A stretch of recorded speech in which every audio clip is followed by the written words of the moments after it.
Tenía las manos temblorosas cuando metí la llave nueva en la cerradura por primera vez. El cerrajero acababa de irse hacía apenas 10 minutos, y yo me quedé parada en el umbral de mi propia casa, mirando ese mecanismo brillante, plateado, recién instalado, como si fuera la cosa más hermosa que hubiera visto en muchos años. Afuera, el sol de las 3 de la tarde caía sobre la calle polvosa del barrio, como si nada hubiera pasado, como si el mundo siguiera igual. Pero yo sabía que no era así. Yo sabía que en ese momento, mientras mis hijos estaban en Cancún tomándose fotos frente al mar con dinero que yo nunca vi, algo en mi vida había cambiado para siempre. No fue un acto de locura, aunque así lo llamaron después. No fue un berrinche de vieja, aunque eso también dijeron. Fue la decisión más cuerda que tomé en 67 años de vida. Fue el momento en que Consuelo Refugio Maldonado Vargas, nacida en Paracho, Michoacán, madre de 3 hijos y abuela de 5 nietos, decidió que ya había dado suficiente, que ya había aguantado bastante y que si nadie iba a defenderla, pues ella misma se defendería. Pero para que entiendas bien por qué llegué a ese umbral con las manos temblando y el corazón lleno de algo que no era miedo sino alivio, tengo que contarte desde el principio, porque esta historia no empezó el día que cambié las cerraduras. Esta historia empezó mucho antes, en una cocina pequeña que olía a chile guajillo y a años perdidos, donde una mujer fue aprendiendo, despacio y sin darse cuenta, que era invisible. Si llegaste hasta aquí, mi amor, es porque algo en el título te tocó el corazón, y eso me dice que tal vez tú también conoces de cerca lo que es dar sin recibir nada a cambio. Este canal existe gracias a mujeres como tú, que se toman el tiempo de escuchar estas historias que muchas prefieren callar. Si todavía no te has suscrito, hazlo ahorita, antes de que se te olvide, y activa la campanita para que no te pierdas ninguna historia. Si esta te está llegando, dale like, porque ese pequeño gesto le dice a YouTube que vale la pena compartirla con más mujeres que la necesitan. Y cuéntame en los comentarios de dónde estás viendo, si eres de México, de Colombia, de Argentina, de Venezuela, de donde seas. Me encanta saber que llegamos tan lejos. Tu apoyo, de verdad, es lo que hace crecer este espacio donde las voces de las abuelas no se callan. Y antes de que sigas escuchando, hay algo que dejé guardado en el comentario fijado que escribí, pensando especialmente en mujeres que han cargado demasiado tiempo con el peso de los demás. Date una vuelta por allá cuando puedas. No te arrepentirás. Nací en Paracho, en la tierra de los maestros artesanos, ese municipio michoacano donde el olor a madera de pino se mezcla con el polvo del camino desde que tienes memoria. Mi padre se llamaba Rosendo Maldonado y hacía guitarras, no las de moda, sino las de verdad, las que suenan aunque no las enchufes a nada, las que se hacen a mano con paciencia de santo. Mi madre se llamaba Refugio, igual que mi segundo nombre, porque así se hacía antes. Se le ponía a la hija el nombre de la madre para que algo quedara. Refugio Vargas de Maldonado era una mujer que no descansaba. La vi sentada con las manos cruzadas sobre el regazo tal vez 3 o 4 veces en toda mi infancia, y siempre era porque estaba enferma o porque estaba rezando, que para ella casi era lo mismo. Éramos 5 hermanos. Rosendo el mayor, que se fue al norte cuando yo tenía 8 años, y solo regresó de vez en cuando con dólares y promesas. Lupe, que era 2 años mayor que yo, y que se casó a los 16 con el hijo del carnicero. Yo, Consuelo, que venía siendo la tercera. Y luego los 2 menores, Chuy y Bernabé, que eran los consentidos de mi papá porque eran varones, y en esa época eso todavía importaba mucho.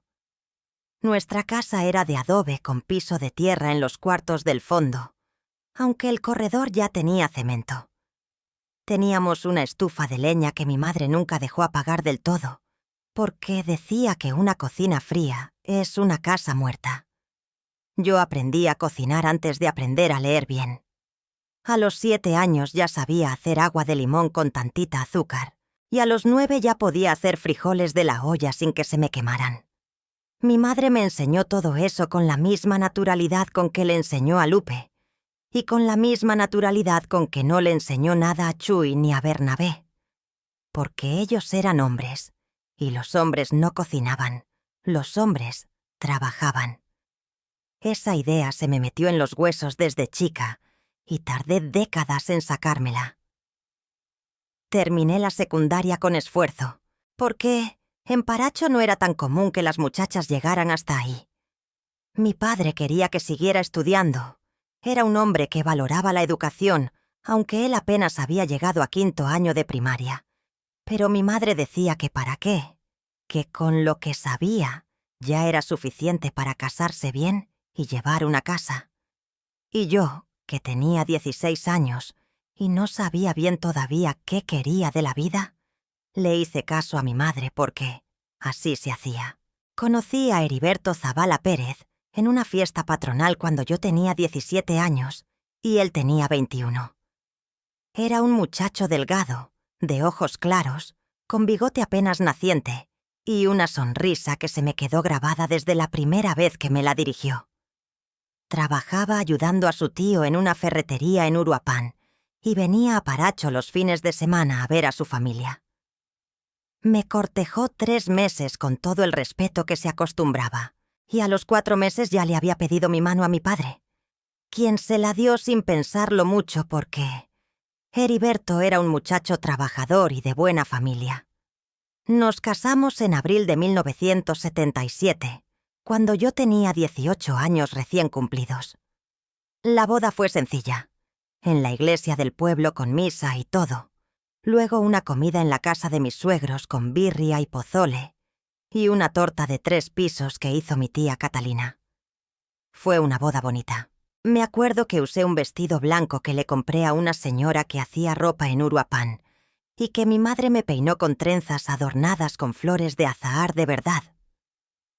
Fue uno de los días más felices de mi vida, aunque ahora veo que también fue el día en que empezó una larga etapa en la que fui aprendiendo a borrarme a mí misma para existir a través de los demás. Heriberto y yo nos fuimos a vivir a Uruapán, porque ahí tenía él el trabajo. Rentamos un cuarto primero, luego un cuarto con cocineta, y poco a poco, con sacrificio de los dos, fuimos consiguiendo nuestro propio lugar. Era una casa chica, de 2 recámaras, con un jardincito atrás donde yo sembré epazote y cilantro, y una bugambilia que se puso morada cada primavera como si fuera mi orgullo personal. Heriberto siguió en la ferretería hasta que su tío se la vendió, y entonces Heriberto la compró a plazos con lo que habíamos ahorrado, y así fue como tuvimos nuestro propio negocio, pequeño pero nuestro.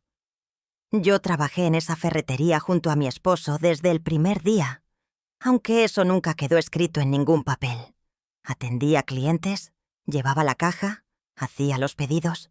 Me aprendí de memoria los nombres de los tornillos y las medidas de los tubos, y las diferencias entre un clavo de 3 pulgadas y uno de 4. Heriberto decía que yo era su mano derecha, pero en los documentos del negocio solo aparecía él, porque así se hacía en esa época, y yo nunca pregunté por qué. Nuestro primer hijo llegó en 1979. Lo llamamos Heriberto también, como su padre, y desde que lo vi por primera vez, supe que ese chamaco me iba a costar el alma. Era grandote, hermoso, con los ojos claros de su papá y el temperamento terco de yo no sé quién.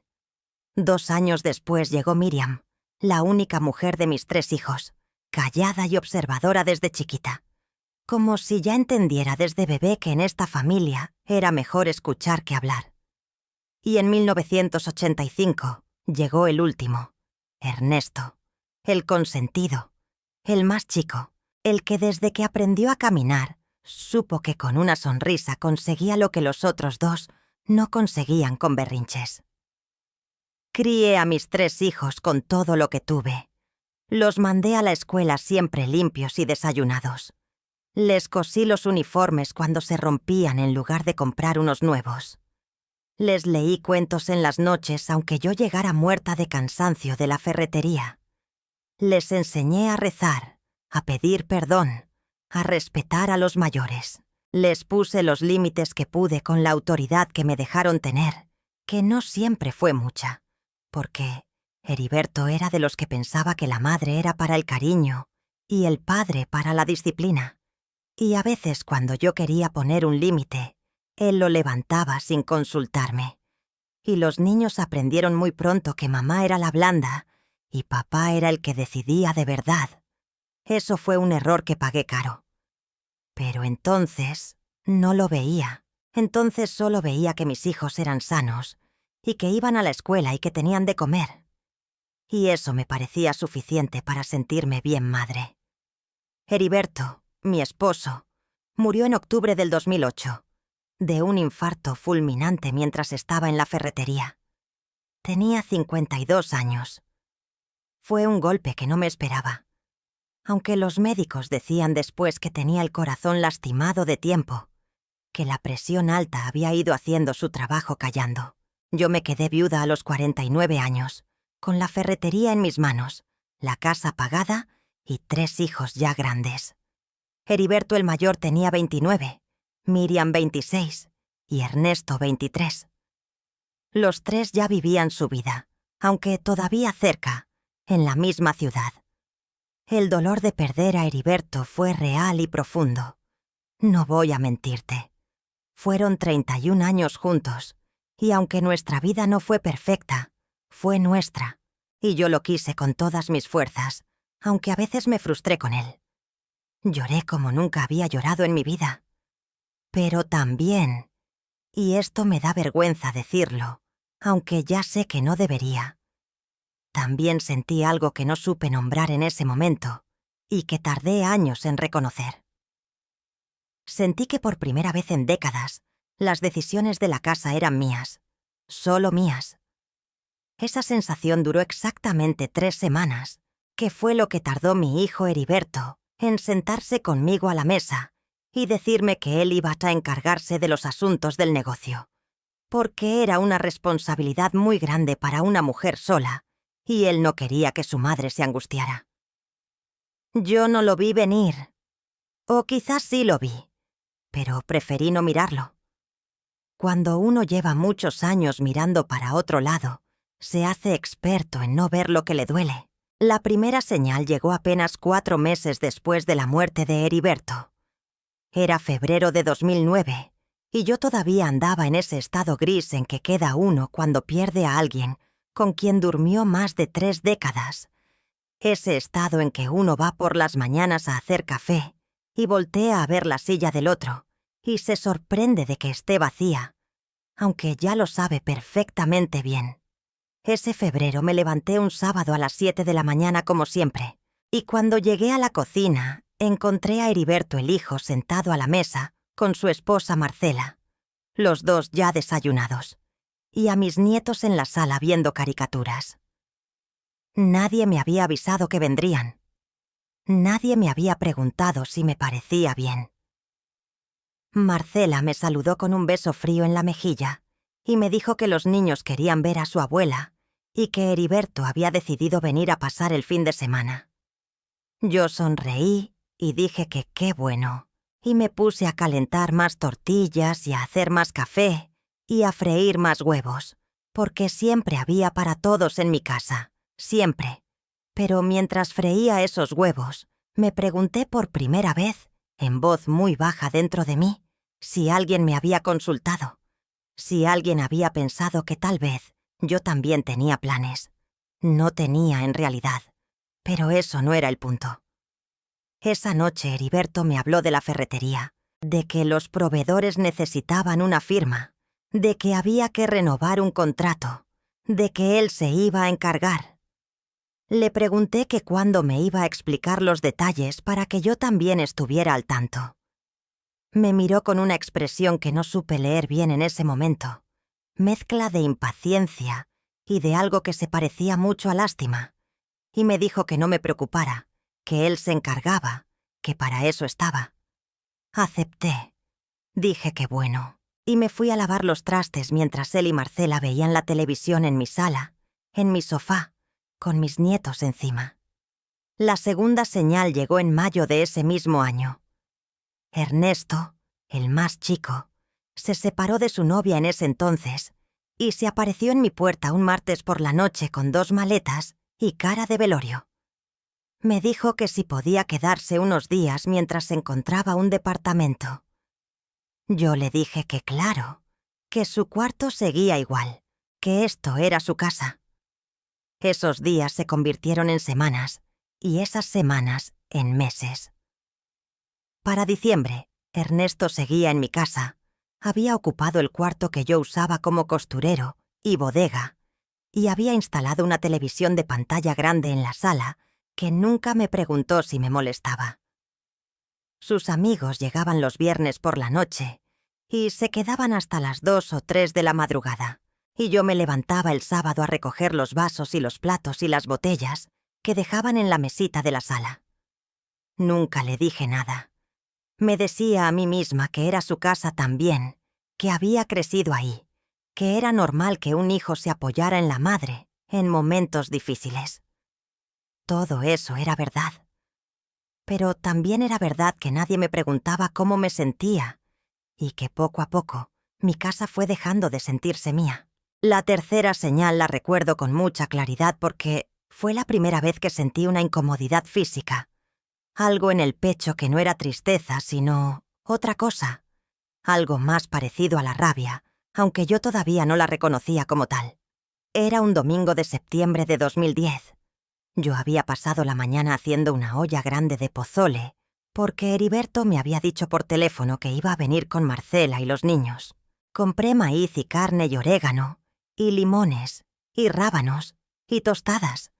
Gasté en todo eso lo que en ese entonces me costaba el trabajo de 3 días, y estuve de pie en la cocina desde las 8 de la mañana.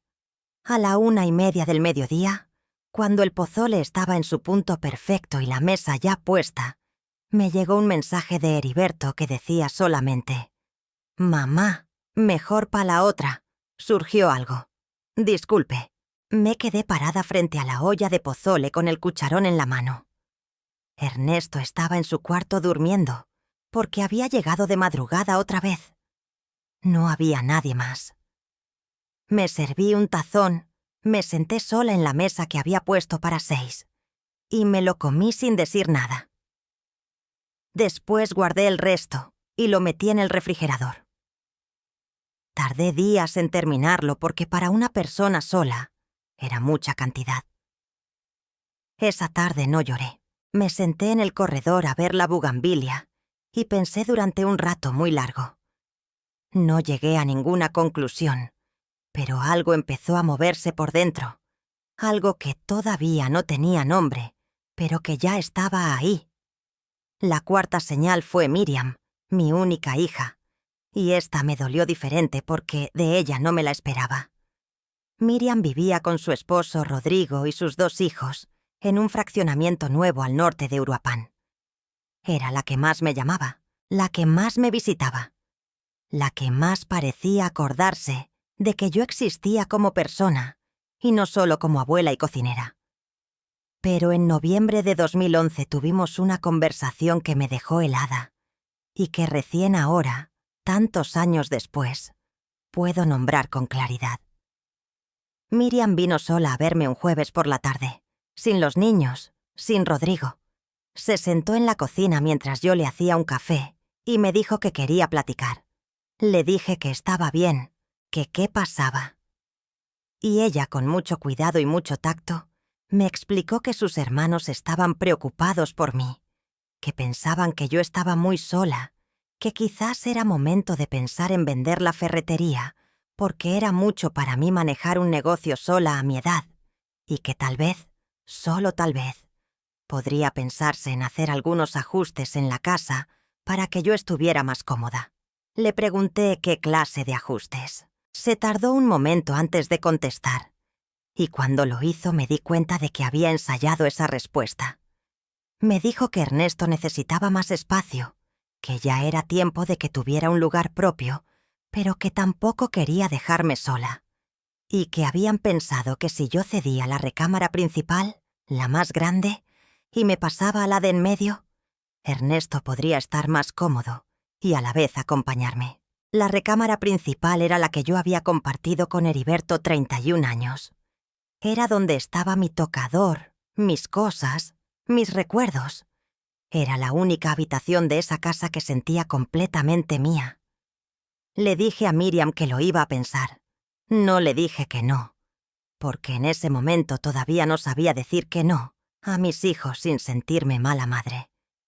Pero tampoco lo hice. Nunca moví mis cosas de ese cuarto, y Ernesto siguió durmiendo en el que era antes mi costurero sin que nadie dijera más nada del asunto, al menos por un tiempo. La quinta señal llegó de una forma tan cotidiana que tardé semanas en reconocerla como señal. Era el año 2013.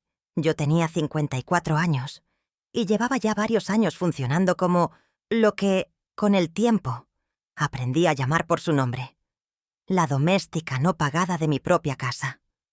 Me despertaba, hacía el desayuno para Ernesto, que seguía viviendo conmigo, limpiaba, lavaba su ropa junto con la mía, planchaba sus camisas, le tenía lista la comida cuando llegaba. Los fines de semana llegaban Heriberto con Marcela y los niños, y a veces también Miriam con Rodrigo y los suyos, y yo cocinaba para todos, tendía las camas del cuarto de visitas, lavaba más trastes, atendía a todos.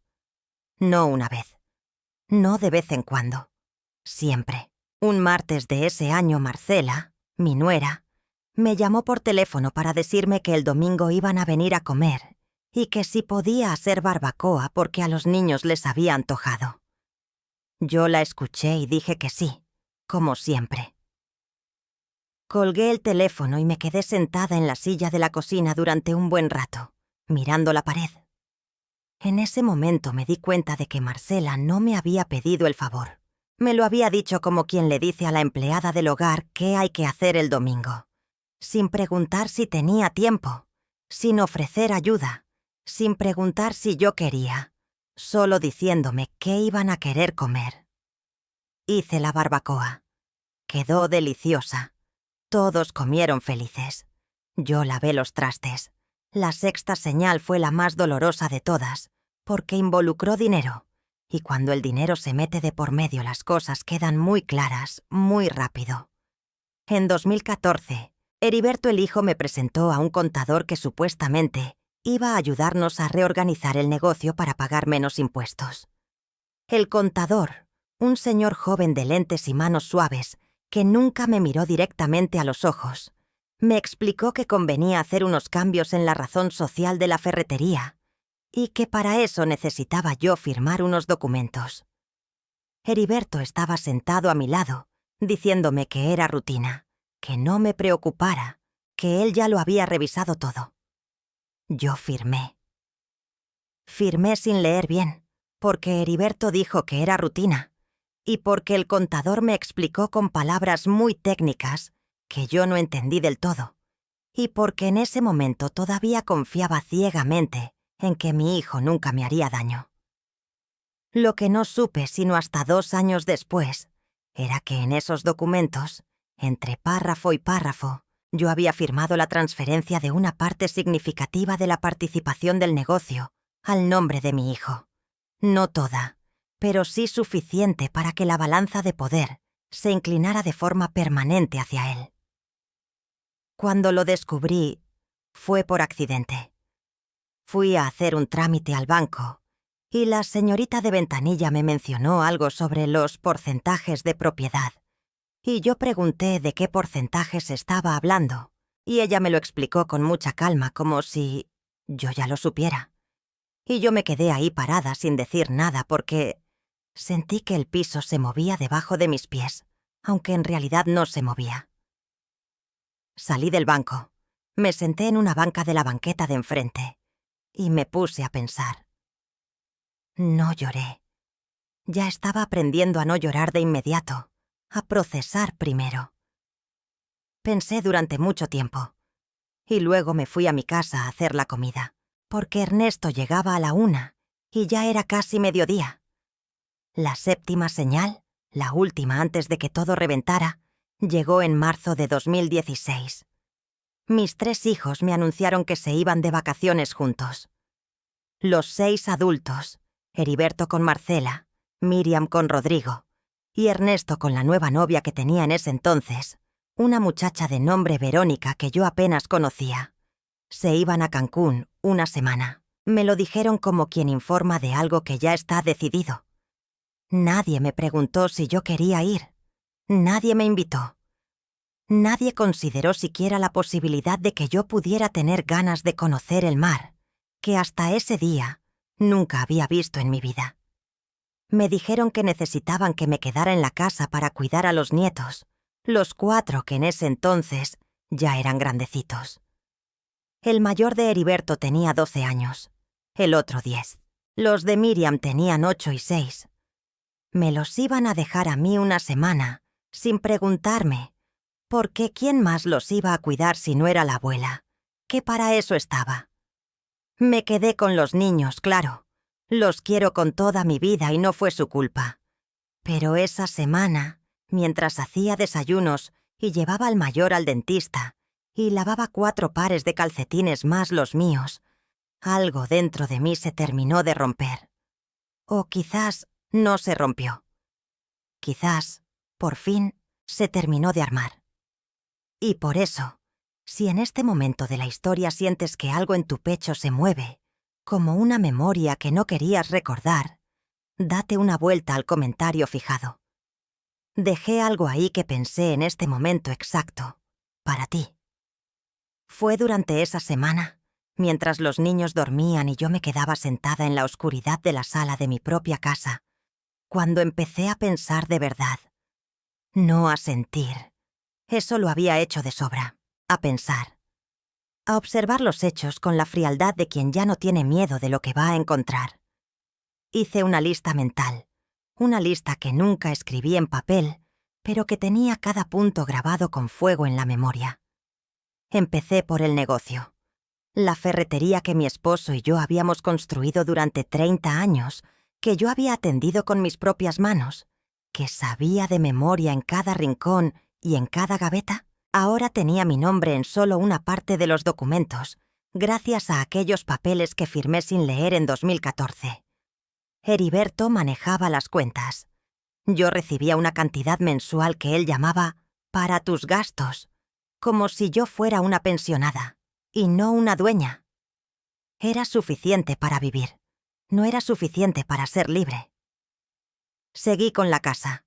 Mi casa, la que Heriberto y yo compramos a medias con trabajo de años, estaba pagada, y a mi nombre, eso sí, pero vivía en ella como si fuera visita.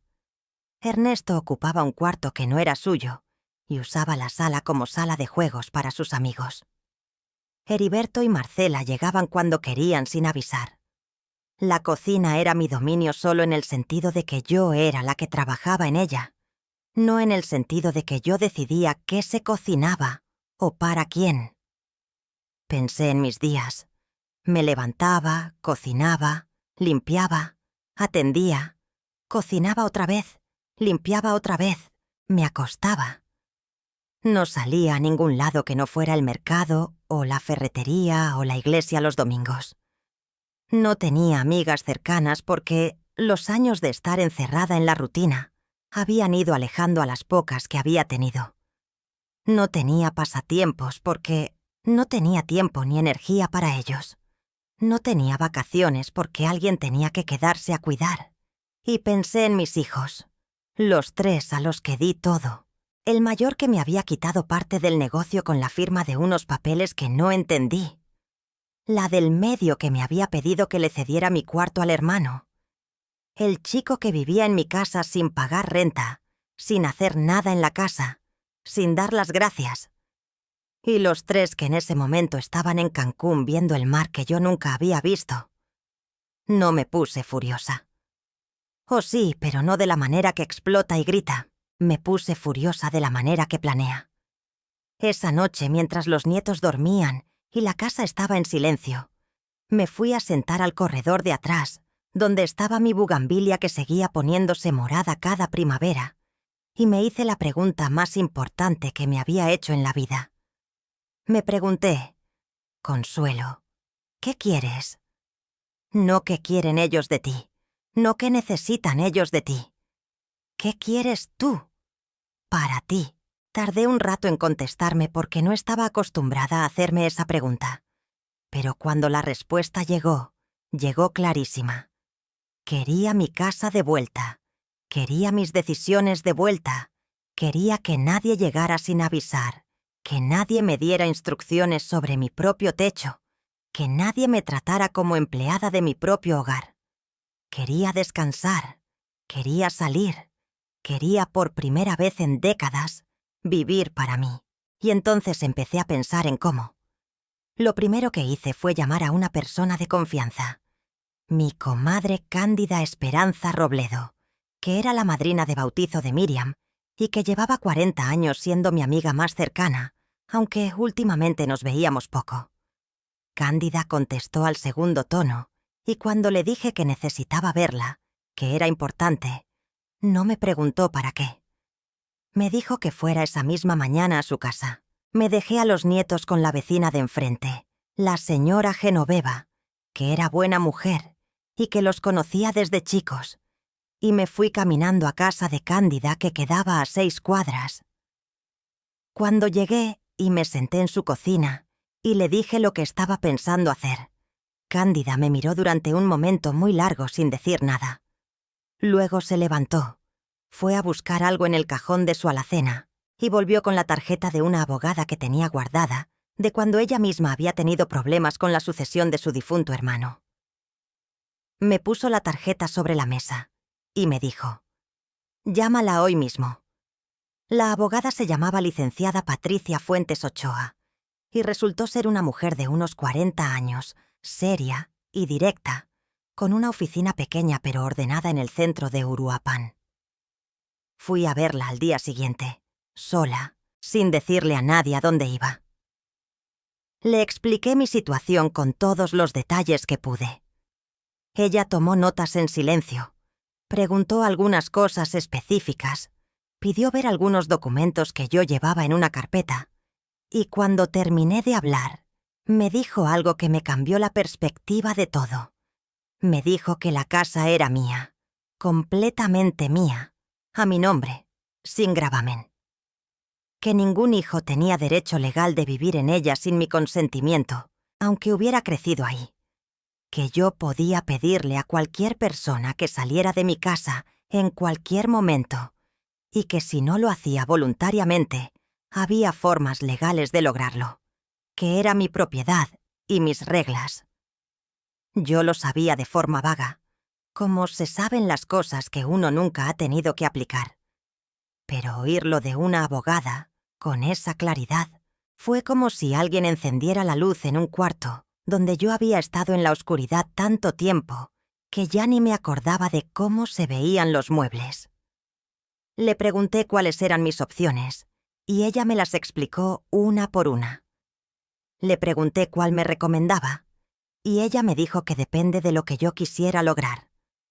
Le dije que quería recuperar mi casa, que Ernesto se fuera a vivir a otro lado, que Heriberto y Marcela entendieran que no podían llegar cuando se les diera la gana, y que quería hacerlo de una forma que dejara muy claro que no era negociable. La licenciada Patricia sonrió, apenas un poco, con la comisura nada más. Me dijo: «Entonces ya sabe lo que tiene que hacer». Sí, ya lo sabía. El plan que armé en la siguiente semana fue sencillo en el concepto, pero requirió cuidado en la ejecución. No quería hacer nada ilegal. No quería pelearme de forma que dañara a mis nietos, que no tenían la culpa de nada. No quería destruir a mis hijos, que a pesar de todo, seguían siendo mis hijos, y los quería, aunque estuviera furiosa con ellos. Lo que quería era una declaración, un mensaje tan claro que no pudiera malinterpretarse ni ignorarse. El mensaje era este: esta es mi casa, y lo que pase aquí lo decido yo. Mientras los hijos estaban en Cancún, era el momento perfecto. Sin su presencia, sin sus reacciones inmediatas, tendría tiempo de hacer los cambios y de estar firme antes de la confrontación. Lo primero fue hablar con Ernesto directamente, antes de que se fuera de viaje. Lo llamé un miércoles por la mañana, 2 días antes de que se fueran, y le pedí que nos sentáramos en la cocina.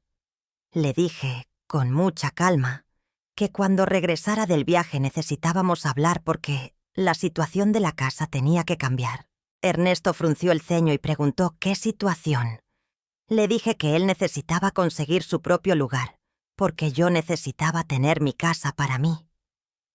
Se quedó callado un momento, y luego dijo que bueno, que ya veríamos, con ese tono que tienen los hijos cuando no quieren tomar en serio lo que les dice la mamá porque creen que es un berrinche que va a pasar. No iba a pasar. El cerrajero que llamé lo encontré en el directorio local. Un señor de nombre Silverio que tenía un letrero en su taller que decía «Cambio de chapas y cerraduras. Trabajo garantizado». Fui a verlo el lunes, cuando los hijos llevaban ya 2 días en Cancún, y le expliqué que quería cambiar todas las chapas de mi casa. La puerta principal, la puerta de atrás, la reja del jardín. Le pregunté cuánto costaba y si podía venir el jueves. Me dijo que sí, que no había problema. Mientras tanto hablé con la licenciada Patricia otra vez. Me ayudó a redactar una carta para Ernesto, formal pero sin groserías, en la que le informaba que necesitaba desocupar el cuarto en un plazo de 30 días, que contaba con todo el respeto y el amor de su madre, pero que esa era la decisión tomada y no se iba a cambiar. La carta estaba lista en una carpeta en mi buró. También hablé con Miriam por teléfono una tarde, estando ella todavía en Cancún. Le dije que quería contarle algo importante, que no era emergencia, pero que era serio. Miriam, que siempre fue la que más me conocía, captó el tono de mi voz y se puso seria de inmediato. Le dije que cuando regresaran iban a haber cambios en la casa y que quería que ella lo supiera antes que sus hermanos para que no se asustara. Le expliqué brevemente lo que iba a hacer. Hubo un silencio al otro lado de la línea que duró varios segundos. Luego Miriam me preguntó, con una voz que no esperaba, si yo estaba segura. Le dije que sí, y ella dijo, «Bien, mamá». Y se calló. Eso me dio más fuerza que cualquier otra cosa.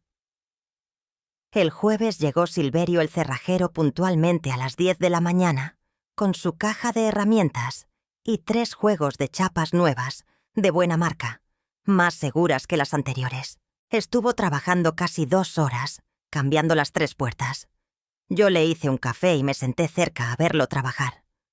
Cuando terminó me entregó 6 llaves, 2 juegos para cada puerta, y me cobró lo que habíamos acordado. Le pagué en efectivo, lo despedí con mucho gusto, y me quedé sola en la puerta principal con la llave nueva en la mano. Fue entonces, en ese momento que describí al principio, cuando me empezaron a temblar las manos. No de miedo, de algo que tardé un momento en identificar y que resultó ser, simplemente, libertad. Cerré la puerta desde adentro, puse el seguro y me fui a la cocina a hacerme un té de manzanilla, que es lo que siempre me hago cuando necesito calmarme y pensar. Ese jueves por la tarde fui a la ferretería, que siguió siendo mía, aunque en papeles no del todo, y saqué de la caja una cantidad de dinero que había ido guardando en secreto durante los últimos 6 meses. No era una fortuna, pero era suficiente. Lo había estado reservando sin decirle a nadie, tomando un poco cada semana, porque algo dentro de mí había sabido desde hacía tiempo que iba a necesitar un colchón propio.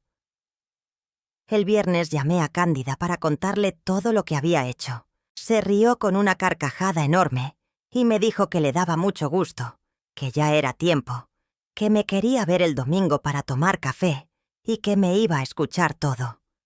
Quedamos.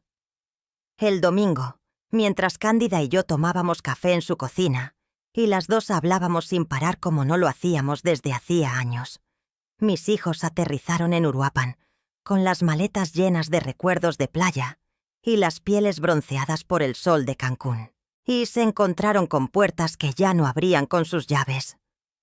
Quiero que te imagines la escena, porque yo no estaba ahí cuando llegaron. Estaba en casa de Cándida, y me la tuvieron que contar después de varias versiones distintas. Heriberto llegó primero porque vivía más cerca del aeropuerto. Llegó con Marcela y los 2 niños, con maletas, con cansancio de viaje, con ese ánimo de quien quiere llegar a casa de la mamá a descansar y comer algo rico. Metió la llave en la cerradura y la llave no entró. La probó otra vez. La probó de nuevo. Marcela dijo algo. Él intentó de nuevo. Nada. La llave no servía. Me llamó al teléfono. Yo vi su nombre en la pantalla, tomé un sorbo de café y contesté. Me dijo que la llave no funcionaba, que qué había pasado, que si había habido un problema. Le dije con mucha tranquilidad que no había ningún problema, que las cerraduras habían cambiado, que si quería entrar, necesitaba hablar conmigo primero. Hubo un silencio. Luego me preguntó que cuándo llegaba yo a la casa. Le dije que más tarde, que estaba con mi comadre, que no se preocupara. No le dije a qué hora. Llegué 2 horas después. Para cuando llegué, los 3 estaban afuera. Heriberto, Marcela, Ernesto con Verónica y Miriam, que había llegado por su cuenta y que estaba parada un poco apartada de los otros 2, con los brazos cruzados y una expresión que yo no supe leer bien desde lejos. Los 4 nietos estaban sentados en el escalón de la entrada, jugando con los teléfonos. Las maletas estaban apiladas junto a la reja. Me estacioné, me bajé del coche con mucha calma y caminé hacia ellos. Heriberto fue el primero en hablar, con una voz que mezclaba el enojo y la confusión. Me preguntó qué era eso de cambiar las cerraduras sin avisar, qué había pasado, que si estaba bien. Me preguntó como si fuera el padre preguntándole a la hija qué había hecho, y eso me recordó por qué había llegado hasta ese punto. Le respondí con la misma calma con que había vivido esa semana entera. Le dije que estaba muy bien, que había tomado unas decisiones que quería compartirles, y que si me permitían entrar a mi casa con gusto los invitaba a pasar y a tomar un café mientras platicábamos. Marcela abrió la boca para decir algo. Heriberto le puso la mano en el brazo y le hizo una señal de que esperara. Ernesto no dijo nada. Solo me miró con esa expresión que tienen los hijos que nunca se imaginaron que la mamá fuera capaz de algo así. Abrí la puerta con mi llave nueva. Les dije que pasaran. Los senté a todos en la sala. Miriam se sentó junto a mí, un poco apartada de sus hermanos. Y eso lo noté, y me dio algo en el pecho que no era exactamente alivio, pero se le parecía. Les ofrecí café. Solo Miriam aceptó. Los otros 2 me miraban con esa combinación de confusión y molestia que yo esperaba ver. Saqué la carpeta que tenía preparada. Tenía dentro la carta para Ernesto, un documento que había preparado con la licenciada Patricia con algunos acuerdos básicos sobre el uso de la casa, y una hoja con lo que yo llamaba mis condiciones, aunque la licenciada me había dicho que técnicamente se llamaban mis decisiones, porque eran mis derechos y no necesitaban negociarse. Empecé a hablar. Hablé durante quizás 20 minutos sin que nadie me interrumpiera, no porque no quisieran, sino porque algo en mi tono, en mi calma, en mi postura, les decía que esta vez era diferente a todas las otras veces. Les dije que esta casa era mía, que yo lo había decidido todo sola y estaba muy segura de mi decisión, que Ernesto tendría 30 días para encontrar un lugar propio, que lo ayudaría en lo que pudiera, pero que el plazo no era negociable, que a partir de ese día, si alguien quería venir a visitarme necesitaba avisarme con anticipación y que yo les dijera si estaba bien, que nadie podía llegar a pedirme que cocinara o que cuidara a los nietos sin habérmelo preguntado antes, que yo también tenía vida, aunque nadie se hubiera acordado de eso en muchos años. Cuando terminé de hablar, hubo un silencio que duró mucho. Luego Heriberto intentó rebatir algunas cosas, con argumentos que iban de la preocupación genuina a la molestia mal disfrazada. Le escuché con respeto. Le dije que entendía su punto de vista y que mi decisión no cambiaba. Ernesto no dijo gran cosa. Me miró durante un momento como si me estuviera viendo por primera vez, y luego bajó la vista. Eso me dijo más que cualquier argumento. Miriam esperó a que sus hermanos salieran para quedarse un momento sola conmigo. Me tomó las manos y me dijo que la perdonara, que entendía que ella también había sido parte del problema, aunque no lo hubiera querido así. Que me quería, que estaba de mi lado. No le dije que la perdonaba como si fuera un trámite. Le dije que la quería, que la perdonaba de corazón, y que lo que más me alegraba era que ella lo entendiera. Nos abrazamos un rato largo en el corredor, mientras la bugambilia estaba morada afuera como siempre. Las semanas que siguieron no fueron sencillas, no te voy a mentir. Cuando uno toma una decisión grande, el mundo no se ajusta de inmediato y sin protestar. Heriberto tardó casi 10 días en llamarme para hablar de verdad, no para reclamar, sino para platicar. Esa llamada fue difícil para los dos, porque había mucho que desempacar, muchos años de malentendidos y de dinámicas que ninguno había nombrado en voz alta. Le hablé del asunto de los documentos de la ferretería, de los papeles que yo había firmado sin entender bien. Hubo un silencio muy largo, y luego me dijo que no había sido su intención hacerme daño, que el contador le había dicho que era la forma más eficiente de manejar el negocio y que él lo había creído. No le dije si le creía o no. Le dije que íbamos a revisarlo con otra persona, con alguien que yo eligiera, y que habría que hacer ajustes. Aceptó. Ernesto consiguió un departamento en 32 días, 2 más de los que yo le había dado. Pero yo no hice ningún escándalo por esos 2 días, porque la intención era la que importaba. El día que recogió sus cosas, fui a ayudarle a empacar con todo el amor que tengo por él, que es mucho, aunque a veces me cueste trabajo mostrarlo cuando estoy enojada. Cuando terminamos de cargar el último coche, me abrazó en la puerta y me dijo, quedito que lo perdonara. Le dije que ya estaba perdonado, pero que aprendiera algo de todo esto. No sé si aprendió. Espero que sí. La licenciada Patricia me recomendó a otro contador, una señora de mucho más experiencia, que revisó todos los documentos de la ferretería y me explicó punto por punto lo que decían.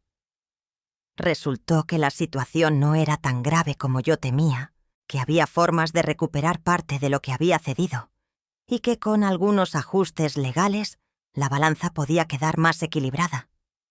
Tomó meses y costó dinero que no tenía del todo, pero lo hice. Poco a poco fui recuperando lo que era mío. Cándida me propuso que nos apuntáramos juntas a un taller de pintura en tela que daba una señora del barrio los martes por la tarde. Me reí cuando me lo dijo, porque yo nunca había pintado nada en mi vida que no fueran las paredes de la casa. Pero fui, y me encantó. Descubrí que tenía una habilidad para los colores que no sabía que existía, que ponía juntos el azul y el naranja, y que daba algo que a la maestra le parecía bien.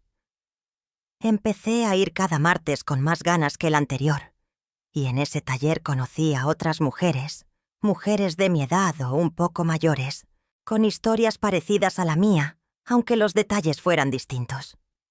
También empecé a salir a caminar por las mañanas. 1 hora cada día, por el parque que quedaba a 3 cuadras de mi casa, con los audífonos que me regaló Miriam puestos y música que me gustaba a mí, no la que ponían mis hijos cuando llegaban. Ese rato era solo mío, absolutamente mío, y fue uno de los cambios más pequeños y más grandes que hice al mismo tiempo. Heriberto y Marcela siguieron viniendo a visitarme, pero ahora llamaban antes. La primera vez que me llamaron para preguntar si podían venir el domingo a comer, me quedé un momento en silencio procesando ese simple acto de considerar que yo también existía como persona con agenda propia. Les dije que sí, que eran bienvenidos, pero que esta vez yo no cocinaría sola, que trajeran algo ellos también. Marcela tardó un segundo en contestar, pero dijo que bueno, que llevaban el postre y la bebida. Fue la primera vez en años que alguien llegó a mi mesa trayendo algo más que el apetito. Y mi hija, cuando empecé a valorarme de verdad, cuando entendí que mi bienestar no era un lujo sino una necesidad, muchas cosas que antes me parecían complicadas se volvieron simples. Por eso dejé algo en el comentario fijado que ojalá yo hubiera tenido mucho antes, en los momentos en que más lo necesitaba. Búscalo con calma, porque lo puse para ti. Con los nietos la relación cambió también, pero para bien. Antes los cuidaba porque me los dejaban sin pedírmelo. Ahora los cuido cuando quiero, cuando los extraño, cuando tengo energía y ganas, y porque los quiero de verdad y no porque no tuve más remedio. Eso cambia todo. Aunque desde afuera se vea igual, el amor que uno da libremente y con gusto es completamente distinto al amor que uno da porque no se atreve a decir que no. Y los nietos lo sienten, aunque no sepan nombrarlo.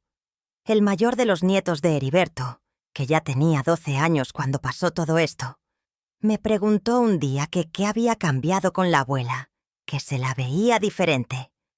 Le pregunté que cómo diferente. Me dijo que no sabía, que más contenta pero también como más seria. Me pareció la descripción más acertada que nadie me haya dado nunca. Contenta pero seria. Feliz pero con límites. Amando a los míos pero sin perderme a mí misma en ese amor. La relación con Miriam se profundizó de una manera que no esperaba. Empezamos a vernos más seguido. Solo nosotras dos, sin hijos ni esposos de por medio. Íbamos a tomar café, a veces al mercado, a veces solo a sentarnos en el parque. Me contó cosas de su vida que nunca me había contado porque antes yo siempre estaba tan ocupada cocinando o limpiando que no había espacio para conversaciones así. Y yo le conté cosas mías, de cuando era joven, de Paracho, de cómo había sido mi vida antes de que ella naciera. Se sorprendió de saber que yo había sido una muchacha con sueños propios antes de ser la mamá de alguien. El negocio quedó finalmente en términos más justos gracias al trabajo de la licenciada Patricia y la nueva contadora. No fue perfecto.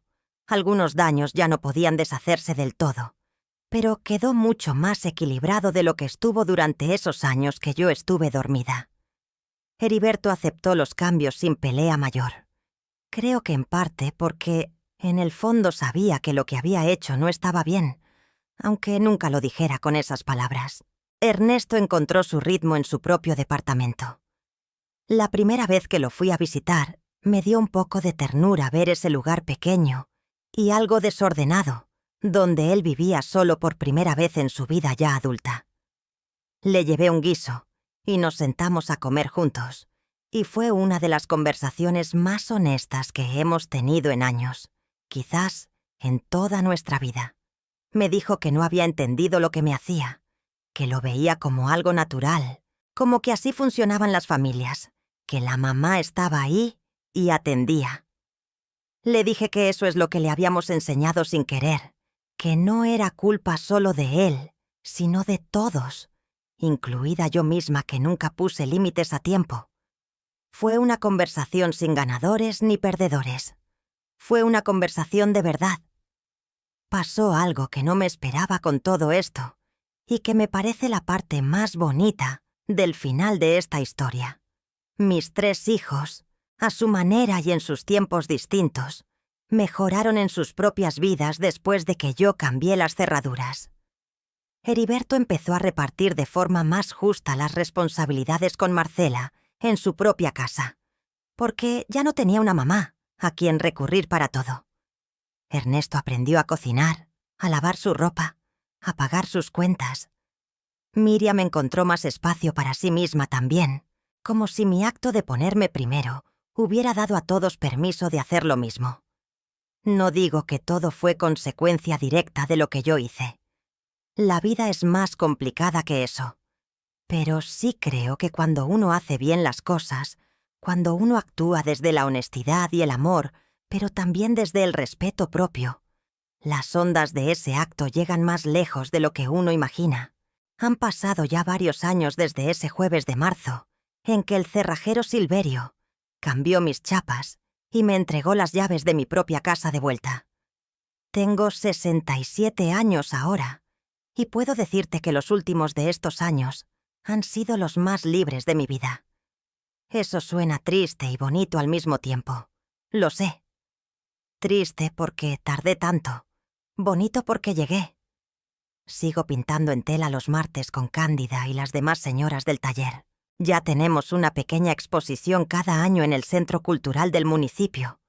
Y el año pasado vendí 3 cuadros. 3 cuadros que pinté yo, con mis manos, y que alguien quiso pagar por tener en su casa. No te puedo explicar lo que eso se siente si nunca lo has vivido. Sigo caminando por las mañanas. Ya no necesito la música para disfrutar el rato porque aprendí a estar conmigo misma en silencio, y a que ese silencio no me dé miedo sino paz. A veces me siento en una banca del parque y observo a la gente pasar y pienso cosas que antes nunca tenía tiempo de pensar. Pienso en mi madre, que se llamaba Refugio, y nunca descansó. Y me pregunto qué hubiera sido de ella si alguien le hubiera dicho a tiempo que tenía derecho a hacerlo. Pienso en mi esposo Heriberto, que me quiso a su manera, aunque su manera no siempre fuera la que yo necesitaba, y no le guardo rencor porque él tampoco aprendió otra forma. Pienso en mis hijos, que son buenos aunque hayan errado, y en mis nietos, que son el futuro. Y pienso en todas las mujeres que conozco y que no conozco que están donde yo estaba, sirviendo sin que nadie lo pida porque aprendieron que así era, dando sin recibir porque nadie les enseñó que tenían derecho a recibir también, borrándose poco a poco detrás de las necesidades de los demás, hasta que ya no saben bien dónde están ellas. Para esas mujeres quiero decir algo que quisiera que alguien me hubiera dicho a mí hace 20 años, o 30, o desde que era una muchacha en Paracho, aprendiendo a hacer frijoles antes de aprender a leer bien. No eres la sirvienta de nadie, ni de tus hijos, ni de tus nietos, ni de nadie que no te lo haya pedido de frente y que no te dé las gracias. El amor de madre es de los amores más grandes del mundo, pero no tiene por qué destruirte para existir. Puedes querer con todo el corazón y aún así tener límites. Puedes ser la mejor abuela del mundo y aún así decir que hoy no puedes, que hoy estás cansada, que hoy tienes planes propios. La culpa que sientes cuando te pones primero no es una señal de que estás haciendo algo malo. Es una señal de todo lo que te enseñaron de chica sobre lo que debías ser. Esa culpa miente. Tú no eres menos madre ni menos abuela, ni menos mujer por quererte a ti misma. Nunca es tarde para cambiar las cerraduras. No las de la puerta, que esas son solo el símbolo. Las que importan son las otras, las que llevas por dentro, las que te mantienen encerrada en una vida que construiste para los demás y olvidaste que también era tuya. Esas cerraduras se pueden cambiar a los 40, a los 50, a los 60, a los 70, a la edad que sea. No necesitas que nadie te dé permiso. La única llave que importa es la que ya tienes. Y si llegaste al final de esta historia, si escuchaste todo desde el principio, sabes que te lo agradezco de corazón. No es fácil escuchar historias que te mueven por dentro, que te recuerdan cosas que preferirías no recordar. Pero también sé que si llegaste hasta aquí, es porque algo en todo esto te habló. Dale like a este video si te llegó. Que ese clic pequeño le dice al mundo que estas historias merecen ser escuchadas por más mujeres que las necesitan. Suscríbete si todavía no lo has hecho y activa la campanita para que ninguna historia más te pase de largo. Y cuéntame en los comentarios qué fue lo que más te tocó de la historia de Consuelo o de dónde estás viendo, porque cada comentario tuyo Hace crecer esta comunidad de mujeres que no se callan y que se escuchan entre sí. Tu voz importa tanto como la mía. Yo soy Consuelo Refugio Maldonado Vargas, nacida en Paracho, Michoacán. Y hoy tengo 67 años, una llave nueva en la bolsa y la bugambilia morada en el corredor de mi casa que es mía y de nadie más. Gracias por escucharme, mija. Que Dios te cuide mucho.